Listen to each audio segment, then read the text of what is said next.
Buenos días, buenas tardes para usted, John. Hello. Muchas gracias por participar en esta serie de conversaciones que organiza el Hey Festival con el apoyo de SURA en alianza con El País. Quisiera empezar por hacerle algunas preguntas que nos han enviado nuestros lectores a partir de su vídeo. La primera la formula José Soto y nos pregunta: ¿está la sociedad realmente preparada para vivir de forma fragmentada? Es decir, cuando la pandemia remita, sea cuando sea, el sistema capitalista de alguna manera volverá a engrasar su engranaje, su maquinaria, o al menos lo intentará. Además, hemos visto que la pandemia en algunos países, en algunas sociedades, no ha sido un aviso suficiente. Hemos visto que la desescalada ha hecho que la gente volviera a vivir su antigua normalidad lo antes posible. Entonces, ¿cómo podemos conseguir que todos aquellos ciudadanos que se han acostumbrado a una movilidad continua, de alguna manera cambien sus hábitos y asuman que ya no es sostenible? Thank you very much for that question. You've touched on a fundamental issue, or rather maybe several fundamental issues.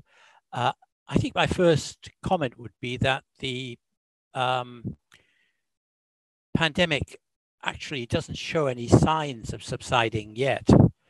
And that if it's true that there are many people who've not really absorbed its lessons about what I called hypermobility, then if we have another wave this winter, which seems to be happening in Europe and in Britain, for example, and if that were followed by yet another wave, in other words, if this was a successive series of waves or pandemic outbreaks, then I think that experience would constitute quite a strong lesson. And the lesson would be, you can't go back, as you've said. The lesson is that we can't revive this system of continuous hypermobility all over the world, because it was that system that helped to produce the pandemic. But I think the other question you asked is also a very important one, which is, will people be ready to go back? Sorry, will people not want or ready to go back to the previous mobility? And I don't think that's the case. The evidence in many countries is that large numbers of people don't want to go back. Large numbers of people found their life in the economic system that existed before frustrating. They don't want a lot of mobility in their daily life. Would like to resume tourism, perhaps, but as far as their working life is concerned, they would want less mobility, not more. So you might say that this is a benefit, though it sounds strange to put it this way. It's a discovery, a beneficial discovery of the pandemic, that many people were more frustrated with their lives before the pandemic, and they discovered during the pandemic that what they considered to be normalcy wasn't fulfilling, wasn't satisfying, that it was burdensome. So I don't think it'll be a case of governments forcing people to go back to the previous system. If they do, they'll fail. And there's quite a lot of evidence, at least in Britain and in other countries, that people just won't comply. They won't go back. And I think it may be in this respect that the popular response may be more benign, more benevolent, if you like, than many people fear. As to capitalism itself, well, people have been predicting the end of capitalism at least since Marx and earlier, and it is a very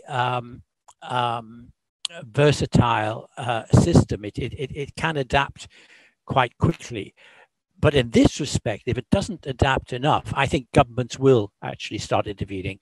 An example I gave in my talk is that a number of governments are actually encouraging firms to repatriate their capital and their businesses from where they were before, which were the cheapest countries, cheapest in terms of labor and production costs, on grounds of either national security or just making the economy, their own economies, more durable and resilient. Because one of the problems of the global free market capitalism that existed before is that the vast, delicate network of just-in-time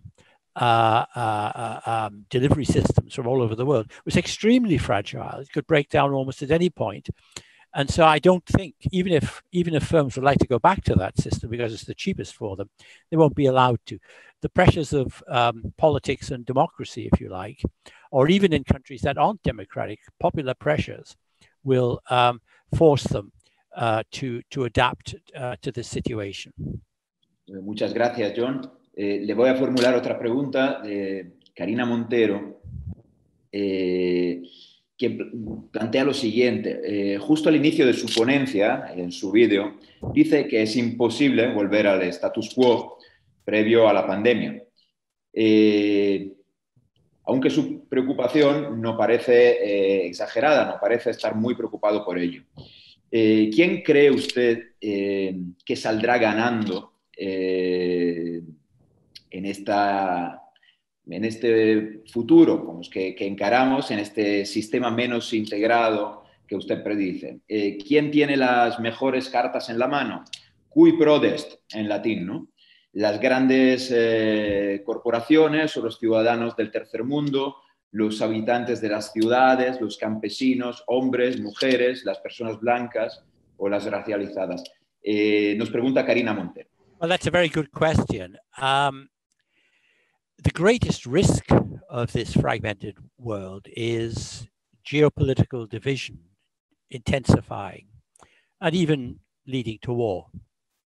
And one of the features of this recent period has been that long frozen conflicts have blown up again, such as in Nagorno-Karabakh, for example, between India and China, for example. And there's a long-term smoldering conflict between the People's Republic of China and Taiwan. So there are, quite apart from the tension between the United States and China. So there are lots and lots of geopolitical divisions that could be made more intense and dangerous if this fragmentation assumes a highly competitive form. That's a big danger. Who has the winning hand? I think it's too fluid a situation to really pick a winner. There are some losers. People who are already poor in many countries are getting poorer. They're losers. Small to medium businesses in many countries are losers, often from the measures that are taken to curb the pandemic. Because as we know in Europe and also I think in Latin America and North America, although in my view, most of them are very necessary, have been very necessary, they come with terrible, deep, profound economic costs, and even, of course, with health costs, because people who are already don't have good health care or who have pre-existing conditions apart from COVID can't get the health care that they need. But it's not clear which groups will emerge as the winners. Will China emerge as a winner against the United States? Well, it had a very drastic response to the pandemic and may have curbed it, although we don't really know because the information that comes out of China is not always wholly reliable. It's just not clear at all because the impact of this pandemic on economic life is much more profound than I think people recognized to begin with.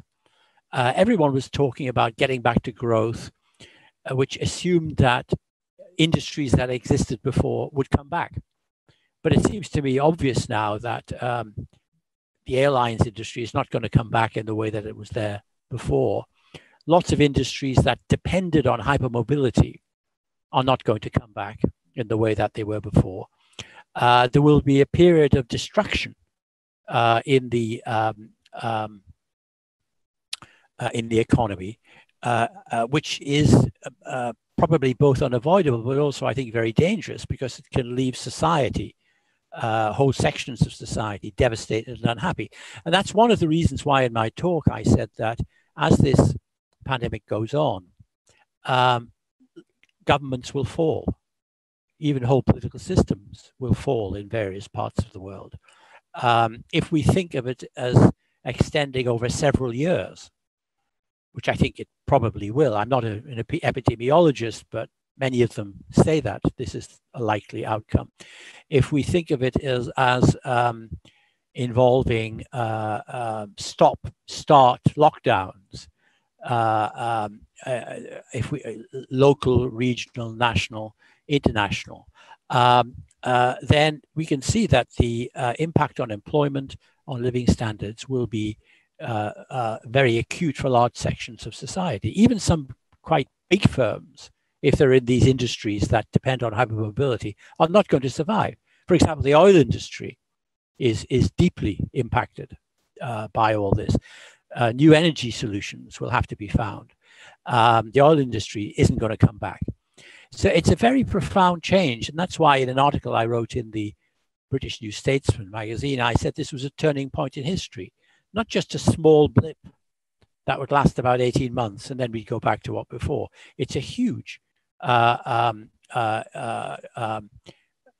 event or succession of events, bigger and deeper in its implications than the Spanish flu 100 years ago, because 100 years ago, although there was a form of globalization then, the world wasn't as integrated as it became later.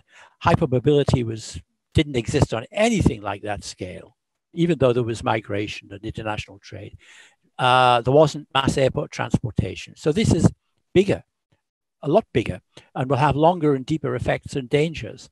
So it's not that I'm not worried about it. It's simply that I think if one wants to think about how to cope with something as big as this, one has to understand to begin with that there isn't going to be a global authority dealing with it. And the reason for that, I mean, a lot of people on the progressive left say this is a global problem, there must be global solutions. I think this is magical thinking. Right from the start of the pandemic, back in March, I said this will deepen and sharpen geopolitical divisions. And I even predicted, this hasn't quite happened yet, but I'm sure it will, that vaccines and treatments would become weaponized in the struggle between countries. And this has happened a bit with the United States, which has preempted some of the, bought up 90% or more of certain types of treatments. And I think when a vaccine comes, or a number of vaccines, they will help to cope with the pandemic. But there are two sort of issues. One is they will be used by governments to promote their policies and objectives. And secondly, there might be quite large levels of resistance in the population to taking the vaccines, because trust is broken down between people and governments. They won't trust them. They'll fear that the vaccines are faulty, that they've come too early and haven't been tested enough. And there's also, in America and elsewhere, all over the world actually, but in America very noticeably, there are large movements made up of conspiracy theorists, some of whom don't believe the pandemic is real. Others think it's spread by telephone masts. All kinds of crazy theories and have millions and millions and millions of followers. So the vaccine by itself won't do anything. The vaccine by itself will aid matters insofar as it's used intelligently and adopted. But the problem will be with adoption. The problem will be with popular acceptance. And that's in a way a political problem, because it emerges from what I've just mentioned, namely the breakdown of trust between people and electors, which I think has happened everywhere. I think it's happened not only in America, not only but also in Latin America, in Brazil, and in many other countries. No one trusts the governments anymore. No one believes them when they present a fact. If it is a fact, they say, well, is it a fact? It's just another lie. And that, I think, is a tremendous difficulty, which we've simply got to make, which different countries, different groups, different parts of society have simply got to make their way through as best they can. Muchas gracias por su respuesta, John. Digamos, aterrizando unas de las cuestiones que quizá afectan más, repercuten más en un continente como América y en América Latina especialmente. Pamela Montes pregunta, con respecto al teletrabajo, precisamente, sobre la gente que ya no acepta, digamos, viajar todos los días de la semana, durante horas, para desplazarse a su lugar de trabajo. Pero este punto de vista está dirigido, de alguna manera, a unas ciudades de Europa o de Estados Unidos, de Norteamérica o de Asia, en algunos casos. ¿Qué pasa con las ciudades, por ejemplo, latinoamericanas, en las que la gran parte o un gran porcentaje del trabajo es un trabajo informal que se hace en la calle, no se trabaja de forma remota, ¿no? Estas personas van a estar expuestas de alguna manera, es una pregunta de alguna manera relacionada con la anterior. Es decir, ¿se va a abrir una nueva brecha con esas personas? Lo pregunta Pamela Montes. Yes, that's a very good question too. And I'm afraid the answer is they are exposed and they will lose out. I mean, if you ask, going back to the earlier question, because it's connected with this question too, which countries so far have done the best in responding to the pandemic? It hasn't been America, North America, United States, or Western Europe, or Britain. They've all done relatively poorly, actually. Or Latin America, the best have been East Asian, South Korea, Taiwan, and Japan. And that's partly because they are highly technologically developed. It's partly because their workforces, I mean, there is an informal economy in all of these countries, but there aren't the levels of extreme poverty that exist in many Latin American countries. And the size of the informal economy is not huge. I mean, I would estimate, you would all know better than I do, but in countries like Brazil or Mexico, might be what, 20 or 30%? Something like that, large. In these East Asian countries, be much smaller. And I'm afraid the countries that will do the worst will be ones with very large pre-existing inequalities and low levels of social solidarity across the whole society, and governments which tend to embody the interests of the smaller, better off groups. Those are the countries that will have the hardest adaptation.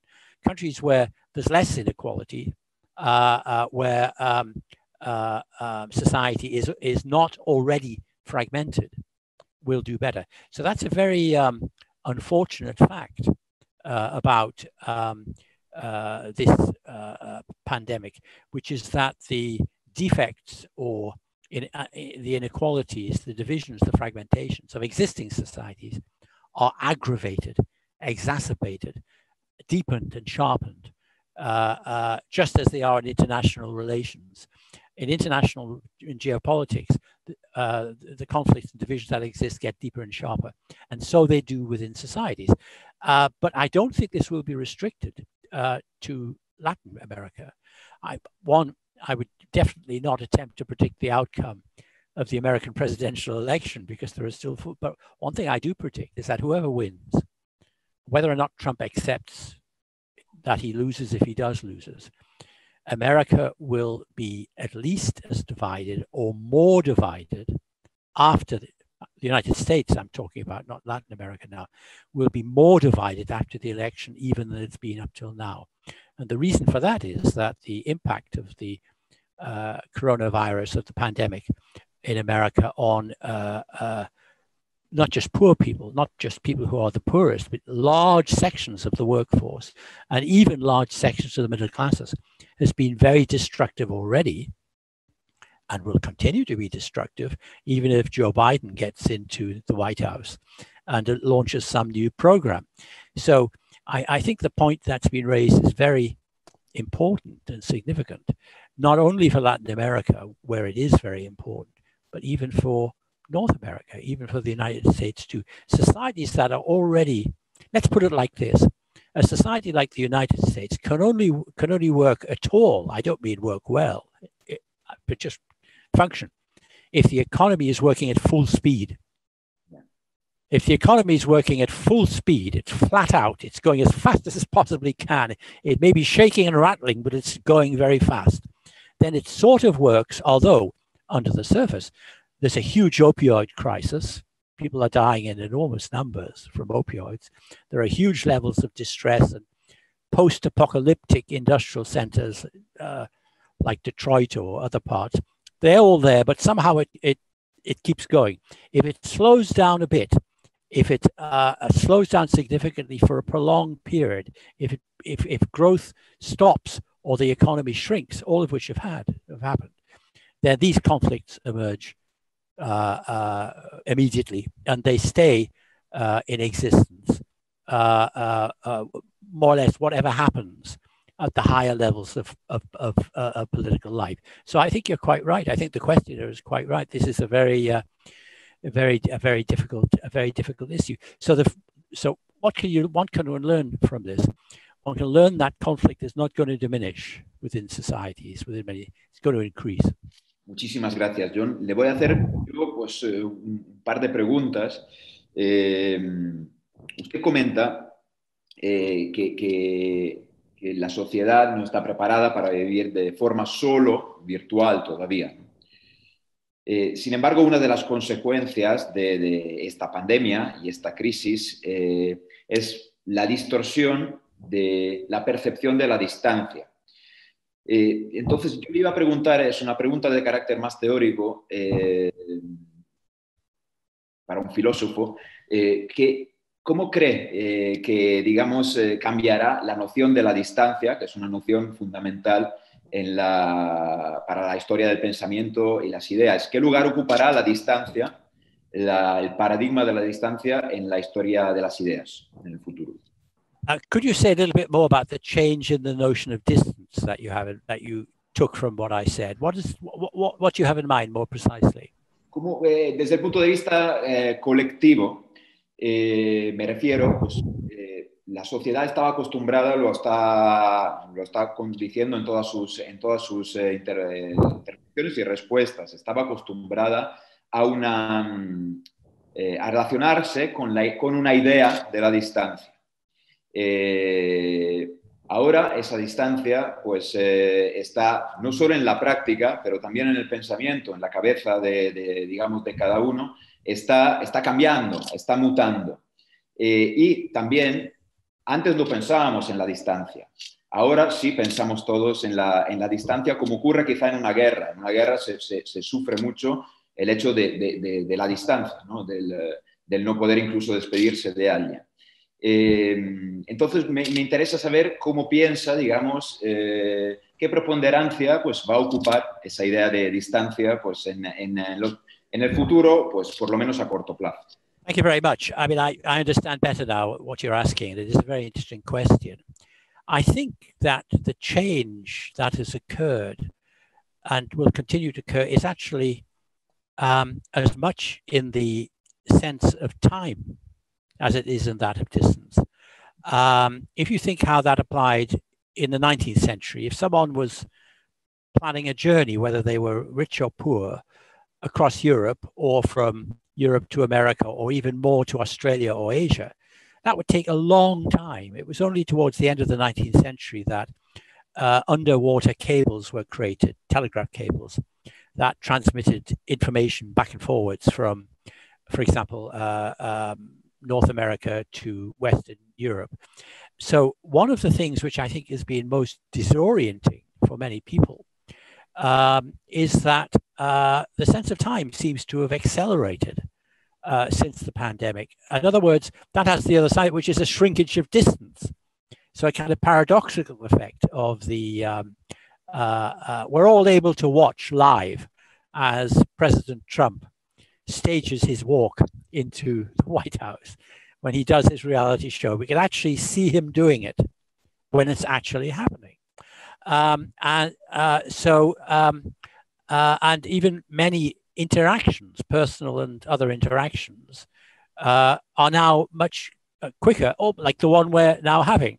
If we'd had this exchange before the pandemic, it might not have been virtual. We wouldn't have been able to exchange ideas straight away as we do now. We might have done it by email or telephone or something, but we have now an instantaneous or almost instantaneous interaction with one another, and that of a kind that's becoming much more common since the pandemic. And I think the acceleration of events, which has been explored to some extent by philosophers in Italy and France and Latin America and elsewhere, the shrinkage of the sense of time is connected with the shrinkage of the sense of space. So paradoxically, in the virtual realm, we might get a more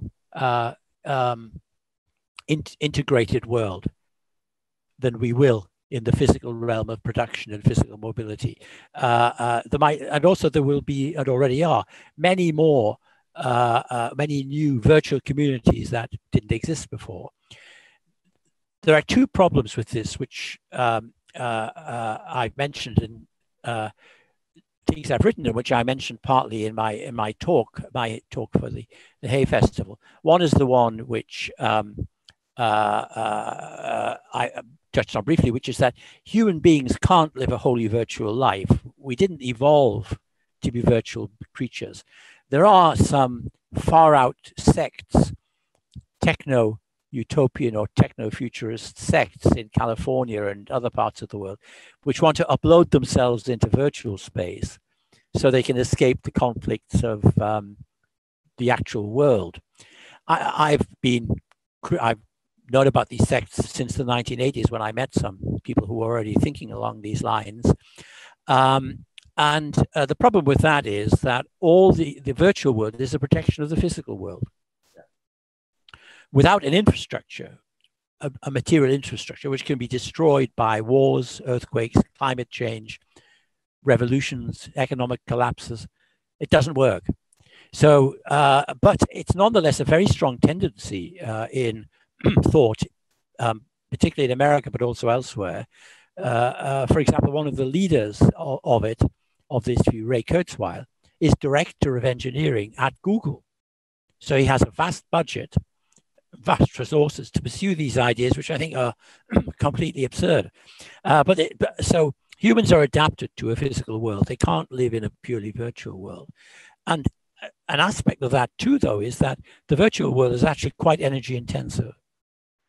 A lot of energy is needed to keep these virtual linkages intact and working. So it doesn't offer a complete solution in any way at all. It has its own problems, both human problems and ecological or environmental problems. And the idea of escaping completely into a virtual universe is pure fantasy. But it's one of the adaptations, the move to virtual spaces, one of the adaptations that humans have, that we can see in the world, that's humans are making to this changed reality. What happens? I mean, I hope this doesn't happen, because perhaps in the long run, it won't be a vaccine which gets us out of these difficulties. It may be a more effective treatments. If we had treatments which made even severe coronavirus infection highly treatable in most people, we'd be less worried about catching it. It could become more like the flu. It might still be more infectious, it might still be somewhat more damaging, but we can get back to something like more human contact with one another without worrying about it. But if this goes on for a long time, I think if that could take years or decades even, then we're going to have to somehow find ways of meeting in the flesh safely. They might involve regular checks. They might involve all kinds of arrangements we haven't even thought of now, because we can't live most of our lives, still less all of our lives, virtually. The human animal is simply not evolved and not adapted for that purpose. And it won't change for that purpose. And if attempts are made to do that, they would backfire. People would go crazy. I think there's already quite a lot of craziness in the world. I think the growth of conspiracy theories, which is very important and dangerous, is partly a response to the acceleration of time, which, as I've just pointed out in response to your question, is another aspect of the shrinkage of space, the change in the sense of space. Muchas gracias, John. Por último, la última pregunta, de carácter casi más personal, nos pregunta Miguel Ampuero, lector, ¿qué le respondería a los que consideran que usted es de alguna manera o su visión es pesimista? Yo creo que hay matices, pero esta es la pregunta que nos formula Miguel Ampuero. Muchas gracias, John. Well, I've hardly ever been pessimistic enough. I think pessimism is a very useful survival technique, and it's a very useful way of detecting bullshit. For example, back in 2002, I was a year before the Iraq War. I started attacking the project of a war in Iraq in March or April 2002. As you know, the invasion took place in March 2003. And I said at the time that looking at the history of Iraq, looking at other countries which had suffered forced invasions intended to change the regime, it would be a catastrophe. I even said the state would break up. It would look like Chechnya. And people said, oh, terribly pessimistic or hopelessly apocalyptic. Nothing like that would even happen. There's nothing that's possible. It was worse than that. It was actually even worse than that. So I think if you're thinking of pessimism as a personal characteristic, it makes you less surprised by events in the world, though sometimes they're even worse than what you expected. But also I think it's a precautionary approach to politics, which suggests that huge, vast schemes of human emancipation of the kinds that the neoconservatives, it's not only found on the left, the neoconservatives on the American right had, which is that the Iraq war was going to bring about democracy all over the Middle East.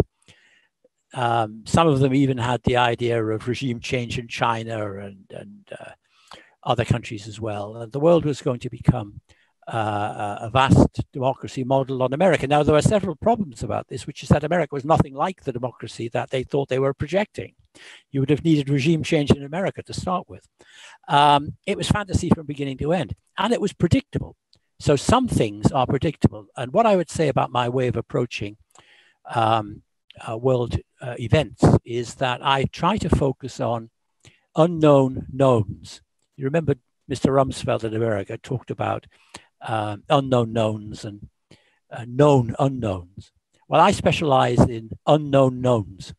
That's to say, things that actually, if you think about it and consult the facts, you know in advance that are not going to work. You can absolutely. So, for example, in Russia too, back as early as the 1990, 91, I was saying, if the West persists in attempting to impose on post-communist Russia a kind of extreme and idealized version of capitalism, it'll be rejected. There'll be a political backlash. There'll be such huge social costs, pensioners dying in their hundreds of thousands, which is in fact what happened in Russia, that some other regime will emerge, and it will be a kind of hybrid regime, but it will be nationalistic and it'll ultimately be anti-Western. That's exactly what happened. Of course, all politicians are optimists. All politicians sell hope. But the role of the thinker, the intellectual, the commentator, the observer, is, I think, to puncture the bullshit a bit and to warn people of the worst outcomes. Whether it has any practical effect, it certainly didn't in the case of my warnings on Iraq, because a year later, I even, by the way, wrote a piece before the invasion of Iraq, a satirical piece suggesting that there would be large-scale torture. Everyone thought that was terrible. Everyone thought that was misanthropic and pessimistic and nihilistic. But it's exactly what happened at Abu Ghraib. There was widespread. Why did I think that? Well, there was widespread torture in Algeria during the War of Independence there. This was a different situation. It wasn't a war of independence, but it was a bitter conflict. And there'd been torture in Afghanistan, both by the Allied forces and the Taliban. It's bound to happen there. So at least you approach, if you adopt this, what's sometimes called pessimistic, I think it's just realism.